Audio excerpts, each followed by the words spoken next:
Welcome to Girl Talk. Thank you so much for joining us today. We have a great show ahead for you. We are at the Great Dane in the Hilldale Shopping Center, and we're going to be chatting with them about some new beers that they have. So super excited about that. But you're probably wondering, we have a special guest to start the show today. This is Michelle Heitzinger. Thank you so much for being with us. You're with Susan G. Komen, Wisconsin, and you guys have a really important event coming up. It's coming up on May 20th, Race for the Cure. And you guys, this is a new date and a new location. Yes. Is that right? Yes. It's our 20th anniversary race. Congratulations. Yes, I know, 20 years here. It's funny, when we look back 20 years ago, there were 3 major races in this city. Yeah. It was Crazy Legs, Sit and Demai, and our race was the 3rd big one, and then the marathon started a couple years later. There are 3 a weekend now, sometimes 3 a day on a weekend. So yes, there's a whole lot more going on. Yes. Absolutely. So come out on May 20th and do ours. So that kind of leads me to my next question. Why should people come to this race in particular? Obviously, your organization, a really important one in our community. Absolutely. We've got about an $8 million investment just at the university alone.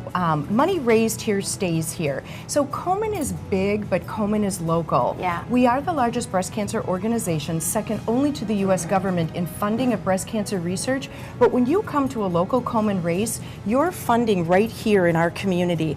I'm charged with putting the money back in the community here to fund programming and services primarily for uninsured and low resource women. We call them medically unserved. You know, so it's one thing to say, go get a mammogram, you know, go get things checked out. What if you don't have a regular doctor that you call? You don't have an office that you go to. You call our office and we connect you with the services that you're going to need for this. And again, it can be as simple as a breast problem. You're concerned about something. You don't think it's cancer. And there's a lot of different warning signs now, and that's what's changed as well too. You're not just feeling for a lump anymore. 6 of the 8 warning signs are visual. So if you are concerned about something, you don't have a medical home, you call us, and it's because people have come to Race for the Cure, have given us money, have donated during the course of the year, and that's what we do with it. That's wonderful. So you reinvest the money locally in organizations that are out there helping with women's health overall? Absolutely. So we have to do it at the local level, and then the 25% that we send to Komen headquarters goes directly into research. Over $6 million of that has come back to fund research being done at our university hospital. Yes. Right. That's wonderful. It's good to know that it's all in big circle and, you know, it's coming back around. That's wonderful. Absolutely. That's wonderful. Nice work. Can we talk about some of the advances that have been made in breast cancer research and treatment? Yes. Well, just even this organization starting on A Promise Between Two Sisters started at a time when we didn't talk about breast or cancer in public. Started by a woman who has no medical background. She was a buyer for Neiman Marcus. Nancy Brinker was an admitted dyslexic. Learning was hard for her, but she made this promise to her sister that she would find the cures for breast cancer. She had no idea how she was going to do that. So she started with this Race for the Cure concept. What has happened since then to now, they used to give women mastectomies, take the breast, leave a concave scar, and flood you with chemotherapy whether you needed it or not. We now know that you're programmed differently than I'm programmed, and you're programmed, and what works in your body for medications and treatments aren't going to work in yours, may work in mine, might kind of work in yours. We now know a whole lot more about the biology of this disease, and we know it's not one cancer. A few years ago, our breast cancer researchers at the UW said it's a family of cancers. Thought it was a couple hundred diagnoses. It's now over 1,000 diagnoses for breast cancer. That's why it's so complex and so difficult to get to the cures. And let's add in there that it's men too. Yes, it is. For every 1,000 women diagnosed, a man is diagnosed. So it is a man's issue as well. So much to learn. Thank you so much. Yeah, Race for the Cure is coming up on May 20th, so be sure to sign up. You can find more information at KomenWisconsin.org. Michelle, thanks for being with us. Thank you. Appreciate it. And we'll have more Girl Talk coming up right after this.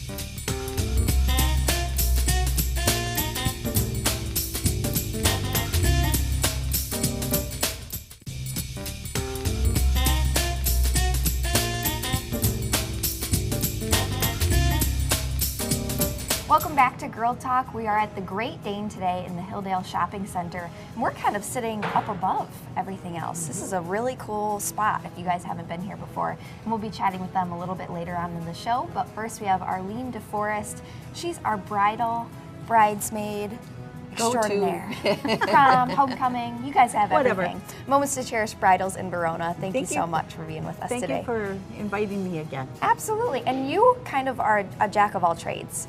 I mean, you guys really have quite the selection there. It's still a boutique experience. And you also do a lot of the alterations, which is a pretty unique skill set to have. What alterations do most customers need when they come in, whether it be bridal, prom? Most people need the adjustment under in the sides. Sure. And of course the hem. Bridal dresses, the bustle. Right. Okay. But that's, So we you may have to usually do tweak need something something? else.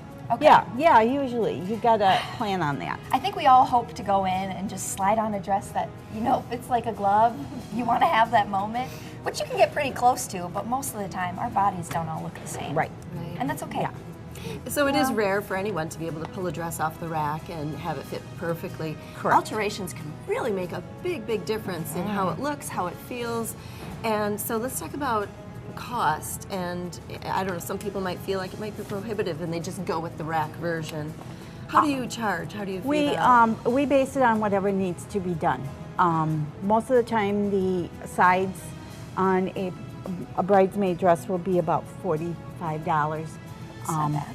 And then, you pretty much with a bridesmaid dress, you have to anticipate at least $100, especially if you need the hem and things. But we, tweak it and. That's what I was just going to ask. You probably do it once and then you look at it again and maybe tweak it. Right. Yet Right. again. We usually have them come in for maybe another fitting. Most people don't realize that your fittings can be up to 2 to 3 times, just depending on what needs to be done to the dress. So you're talking about you come in, the dress doesn't fit exactly how you want it to, right? So then you'll come in and you'll tweak a little on the sides. Maybe I've had it done where it's up in the back or shorten a little bit. And there's going to be possibly separate charges to each one of those. And then there's going to be a couple of different fittings. So the round out experience is going to be a little bit of time, and then you want to consider a little bit of expense to make it just right to fit, right?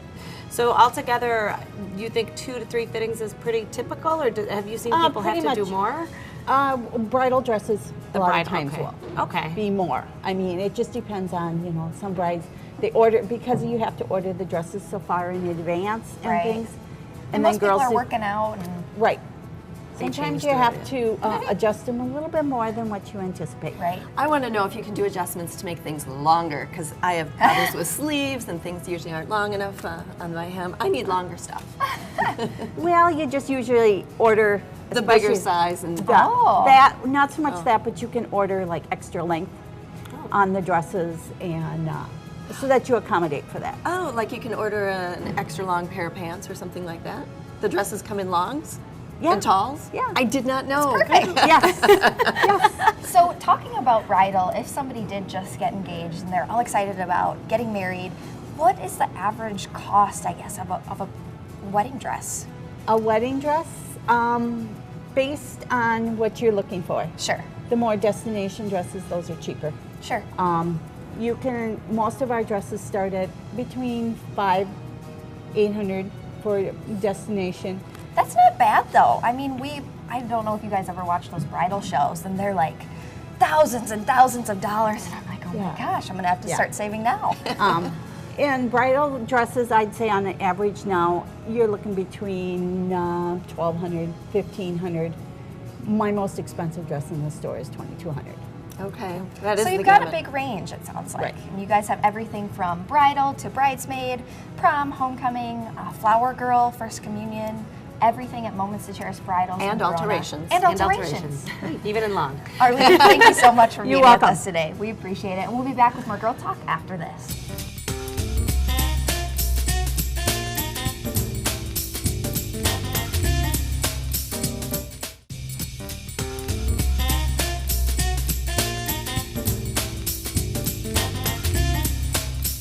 Welcome back to Girl Talk. We are having such a great time here at the Great Dane Hilldale.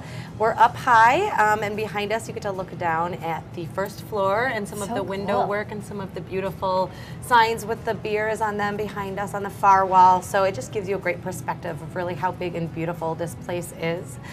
So very happy to be here at the Great Dane. We'll talk with those folks shortly. But right now we are so pleased to have John Solituro back from Paint Bar Madison on Williamson Street. Welcome back, John. How are you today? Good. Thanks for having me again. Thanks for being here. We're very excited to talk with you. Love the paint bar, love the idea of the paint bar. We've gotten to learn a little bit so far from you, but there's something new. What is Paint Bar Live? So we have our entertainment license at Paint Bar Madison, so we have live music. A lot of times Wednesday, Thursday nights we'll have local live bands come in so you can paint and kind of listen to live music and have that kind of atmosphere going on. Or if you don't want to paint, you can just hang out. That's I love fantastic. That sounds like a blast. I know. Yeah, it definitely. So much fun. We also have on Friday nights open mic too. So if you want to Really? come in, you can come in and just sing. We have all the equipment. You can come in. That sounds and, dangerous. Yeah, sounds fun. Sounds wonderful. Exactly. So Well, that's if somebody exciting. maybe wants to have like a private party, can people do that? Yeah, absolutely. Yeah, we throw private parties. We do a lot of corporate parties, bachelorette parties, kids' birthday parties. So just give us a ring. We can set it up for you. Oh, that sounds like so much fun. Okay, so you brought up kids. Do you have nights or events that are just designated toward kids or maybe family? Yeah, absolutely. I mean, the kids can come in anytime. We're considered a restaurant, but specifically on Saturday mornings around 11:30, we'll do a kids' family class. The artist will lead you step by step. You can either drop the kids off, or you can come with them and paint, or you can just hang out while they paint. So Wait, you can just drop your kids off? you can drop them off. It's like You got her daycare. interest. I mean, that's just very rare. It's very nice. And How it long just- can you leave them? I know, exactly. Like till Sunday. No, I'm just right. kidding. No, it just speaks to the neighborhood too. That it's such a Yeah. community bolstered neighborhood, and that it just shows that there's kind of that it takes a village thing. So that's very Exactly. nice. That's Yep. awesome. Well, for you parents out there, you can drop your kids off to paint at Paint Bar Madison. That's so exciting. So I know there's been some fun events in the neighborhood that have recently happened. Is there probably some more fun events in the neighborhood coming up soon? Looking towards summer, I know that's a neighborhood that likes to get out and get on the street and party and have Yeah, some fun with definitely. businesses. Yeah, What's we do coming? gallery night. That's coming up obviously tomorrow. But we do Willie Street Days. We do a lot of the different events. We do stuff on campus too. So Really? Yeah, if you look at our website, we'll post events and special kind of events that we do. So. Wow. What is an Awesome. example of one of the campus things you get involved with, if you don't mind? We actually brought small canvases to the campus and then set up a tent, and then we have said flyers. We're trying to market our business, but they could also paint there and kind of get an idea of what we do. So we've done face painting and stuff like that before at different events for the kids too. Nice. So, yeah. So any aspect of getting involved in painting and relaxing and enjoying that, you Yeah. provide. Exactly. And now you can go sing and paint. Exactly. And I've heard about your express classes. Tell me more about those. Yeah, it's kind of an alternative to like the generally we have a 2-hour class, but we do 1-hour classes on smaller canvas for people that don't want to maybe stay for a full 2 hours or they don't have the time. So you can just kind of pop in. It's about 1 hour long, usually on an 8x10, and it's a cheaper price point too. Usually like $15 to $20 instead of the $35 for the 2 hour. Awesome. Wow. Perfect. Okay, so we've got it so that you can sing and paint, you can listen to music and paint, you can eat and paint, you can drink and paint, you can. drop your kids off Drop and your go do kids something off. else and they can paint. How about outdoor events besides the do you have the outdoor venue at your place? We have a small outdoor seating area right on Willie Street there in Really? front of our business. So if you want to come out, we have the umbrellas. You can come out for a drink. You can paint out there. You can just hang out and have food too. So That sounds great. Yeah. If the weather would just finally come along. yeah, we're getting there. We are Summer's getting coming. there. If Yeah. I remember, that side of the road gets a nice amount of sun in the afternoon. full so sun, yeah, definitely. Yeah, exactly. So even on a day like today where it's a little chilly, if you're in the sun, you can definitely know spring and Yep. summer are on its way. Exactly. Relax, paint with kids, leave your kids, go elsewhere. She No. kees getting back to that. It's just it's surprising and just really, really a nice offer. Like in general, I think people Especially would because the really mess appreciate it. stays there. That's right. Exactly. Well, No cleanup. painting in the home can get messy, so absolutely. does. Well, so many things going on at Paint Bar Madison and Williamson Street on Madison's East Side. Thank you so much from John Solituro from coming here again to join us and talk about Paint Bar Madison. Please stay tuned and join us for more Girl Talk in just a moment.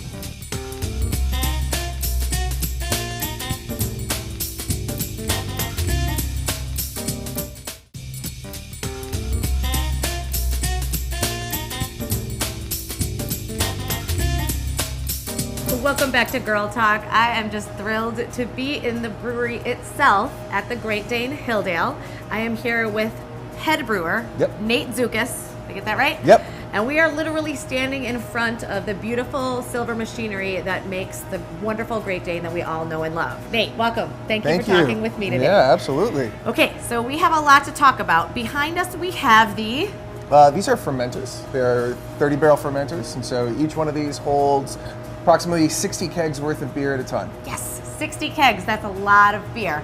So tell me this, because I really have no idea. Do each one of these fermenters make a different brand of Great Dane beer? Each one like has a little label on it that says this is for whatever. Yeah, well, I mean, they're not static, so sometimes different beers move around in different ones. Okay. But at any one point in time, there's only one beer inside of here. So inside of this one right now is actually Crop Circle Wheat. That's my favorite. We're actually moving this over into serving tanks so that on Monday we can fill 400 cases of Crop Circle Wheat. Which is very exciting because this is now in a can. This is now in a can. This is one of our most popular beers. It's perfect for summer, and it's our new 6-month seasonal. We had Scotch Ale in cans before that, and that's pretty much sold out. For summer, we have Crop Circle Wheat now, and so we're pretty excited about that. We just did our first run of cans about 2 months ago, and we're going to do another run of cans this coming Monday. Exciting. Well, Crop Circle Wheat is fantastic. It's the first Great Dane beer I ever had. And they usually serve it. It's on tap at all of their breweries as well. And it comes in this beautiful long glass with a big old lemon on top, if I'm correct. So it's very refreshing in the summer, and they have their outdoor seating at all of the locations. Pretty much every location has some, in fact, not pretty much, but definitely every I thought location so. Okay, has some outdoor patio seating. So yeah. So we can definitely look forward to enjoying some Crop Circle Wheat in cans. And let me just pick your brain quickly. Yeah. I know there's difference in taste when it comes to on tap or draft beer versus drinking it in the can. Some folks like to take the can and then pour it into a glass.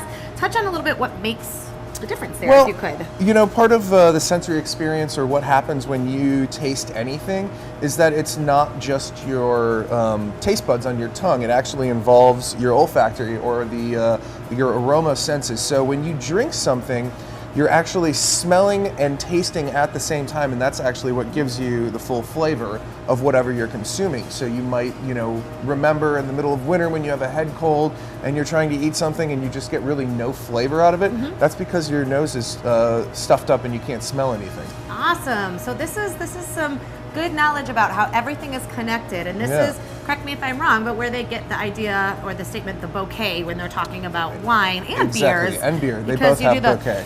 And you they both have an aroma. Taste. Yes, absolutely. Awesome. And those aromas then pair on your tongue with different flavors, and that's what gives you the total sort of sensory sensations. Sensory sensation. So if you want a really good excuse to drink really delicious beer, just tell people that you're interested in a new sensory sensation that we learned from Nate here, because you just have to do it. It's about medical information at this point. Absolutely. It's really important. It's very important. Glad we got that checked off the list. All the serious stuff out of the way. Tell me about this fun little orange can I have in front of me. What is this all about? So that's our new summer seasonal. It's called Orange Crush. It's a Belgian style ale that we made here at Hilldale, and it is a German hop called Mandarina Bavaria and orange peel. Now, Mandarina Bavaria has somewhat of a tangerine-like character, and then adding the orange peel, it's not a lot, it's just a little bit, so it gives it a nice, very citrusy characteristic. The beer itself is a very fruity flavor, so it kind of works well. It's low in alcohol, and it's extremely refreshing for summer. So it's a great patio sipper as well. So we've got one with a little citrus action that you can add a lemon. We've got a little citrus action here. Do you serve it with an orange? Would this one be you good could with a serve little it an orange. Squeeze? This one's going to be a little more soft and round on the finish, and that one's going to have a little more of a bite. It's a little more crisp. Okay. Well, in a moment, we're actually going to try these here at the Great Dane. I'm very excited about that. Very lucky to be in the brewery itself. I'm going to ask a little bit more about your history as a brewer. So, how did you get started? How long have you been doing this? What does it take to be you? Well, I think it's been 8 years, almost 8 years since I've been brewing here. What does it take? A lot of luck. People ask me all the time, how did you become a brewer? I was here at the right place at the right time. I had a history with the company, and it just kind of worked out where they needed someone. So I started working, a couple days a week here, and a round peg fit a round hole, and they never got rid of me. They just liked you too much. They couldn't. Yeah, They're like, well, yeah. we're going to teach them how to actually make stuff Yeah. here now. That's a really cool story because I think a lot of people, when they talk about how they became what they became, you know, I think that there's luck with everything that everyone It's a does. lot of and happenstance in your life, you know. You never know what's gonna exactly end up, you know. it's good to not admit that, but to share that with people Oh, and yeah. say a lot of people say, well, it was because I did this, this, and this, and you're saying I was in the right place at the right time. It's a good thing. I mean, I thought I was gonna be a professor, and now I end up running a brewery. So you know. Hey, that happens to the best of us. You never know. You know, No, sometimes yeah. it's the people you meet or where you happen to be sitting and having a beer at that moment. You Absolutely. talk to the right guy, right? Absolutely. Or the right woman. Yes. Absolutely.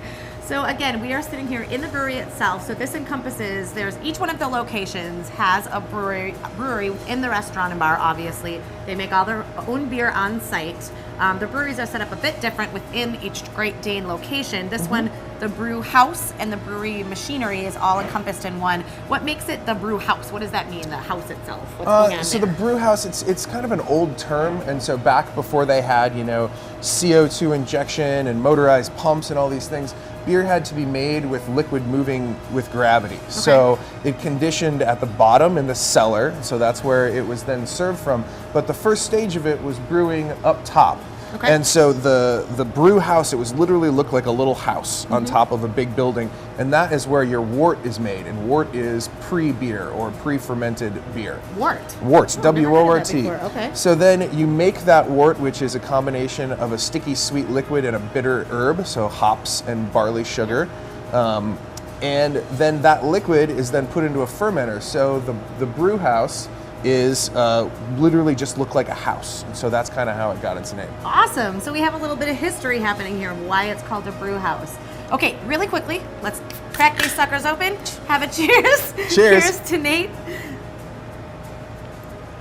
And here's to the Great Dane. We are so happy to be here. That's delicious. Orange Thanks. Crush, come and get it. Crop Circle Wheat, come and get it in a can. Nate Zukas, Yes, right? yes. Head brewer here at the Great Dane Hilldale. Thank you for joining us on Girl Talk, and don't miss the next Girl Talk segment. Thank you. Thanks.